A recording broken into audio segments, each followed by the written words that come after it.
নিশিন্দারা বগুড়া থেকে শান সিদ্দিকী শান।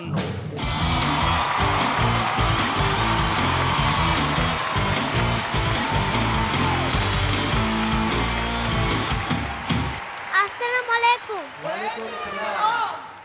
নমস্কার। নমস্কার। বলো তো শ্রীলেখা আন্টি, এমন কোন ইয়ার্কিটা আমাদের মতো ছাত্ররা আগেও করেছে, এখনো করে, ভবিষ্যতেও করবে? পারবো না। কোন ইয়ার্কি? অনেক খেলাধুলা হয়েছে, এবার সিরিয়াসলি পড়তে হবে।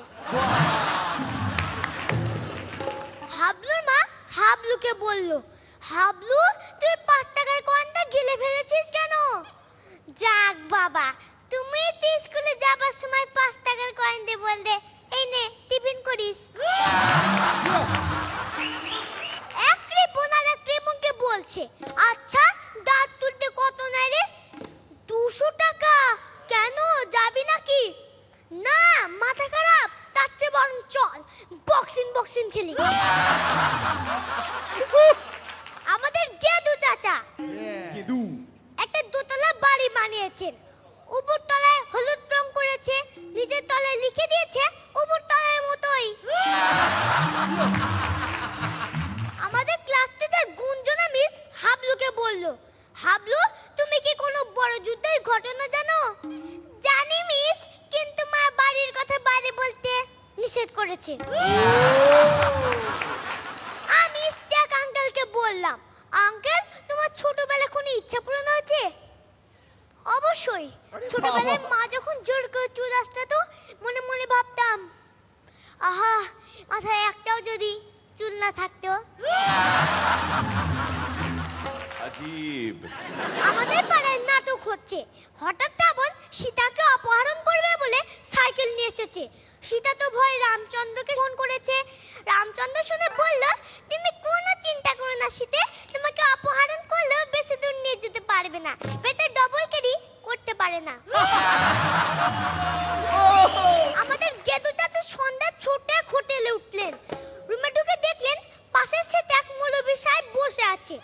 একটি মাত্র আলনায় একদিকে তার কাপড় চুপড় রাখা, গেদু চাচা অন্য পাশে তার কাপড় চুপড় রাখলেন। গেদু চাচা হোটেল বয়কে ডেকে বললেন, ফোনে অন্ধকার থাকতে আমাকে ডেকে দিবি, আমি ট্রেন ধরবো। ফোনে হোটেল বয় দেখে দিয়েছে। গেদু চাচা অন্ধকারে দিক ঠিক করতে না পেরে মৌলভী সাহেবের কাপড় চুপড় পরে ফেললেন। ট্রেনে উঠে আয়নার সামনে দাঁড়িয়ে বললেন, ছোকটাকে বারবার বললাম ফোনে আমাকে ডেকে দিবি, এখন দেখছি মৌলভী সাহেবকেই ডেকে দিয়েছে।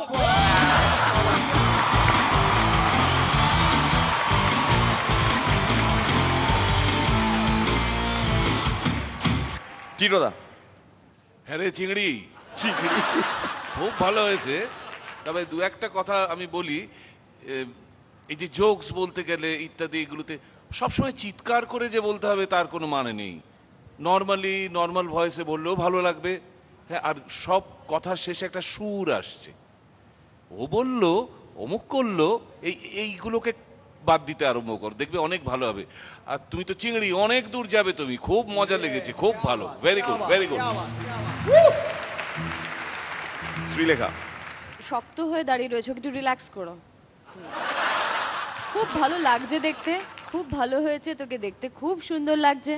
একটু কয়েকটা ওয়ার্ডস বুঝতে পারিনি, সেটা হয়তো ওই জোরে জোরে বলার জন্যই হয়তো পারিনি, কিন্তু আমার আদো আদো কথা শুনতে বেশ ভালো লাগে। আমার মেয়ে ওরই বয়সী হবে, কিন্তু তার কোনো মুখে আমি আদো আদো কথা শুনতেই পারিনি আর কি। তো এই বাচ্চাদের এই বাচ্চা আদো আদো কথা শুনতে ভালো লাগলো, অ্যাপার্ট ফ্রম দ্য পারফরমেন্স। রনিদা। খুব ভালো হয়েছে। আগের দিনেরটা না আমার আরেকটু ভালো লেগেছিল, মানে আজকে একটু মনে হয়েছে কি সেই তুই তার আগে আবার যে জড়িয়ে জড়িয়ে ফেলতি একটু, আজকে সেরকম একটু হয়েছে। আর একদম লাস্ট কথাটা বলার আগে একটু দম শেষ হয়ে যাচ্ছে, একবার থেমে গিয়ে বলছি, আমরা তখন অলরেডি বুঝে ফেলেছি মজারটা কি। এটা পুরোটা তোর জন্য বলা নয়, মেন্টার যারা তাদের জন্য বলা, তারাই তোর টিচার, এবং কিভাবে তুই এগুলো করবি সেটা আবার তারা তোকে বুঝিয়ে দেবে, পরের বার আলো ভালো হবে। এমনি গল্পগুলো মজার ছিল। All the best. Thank you. যাও।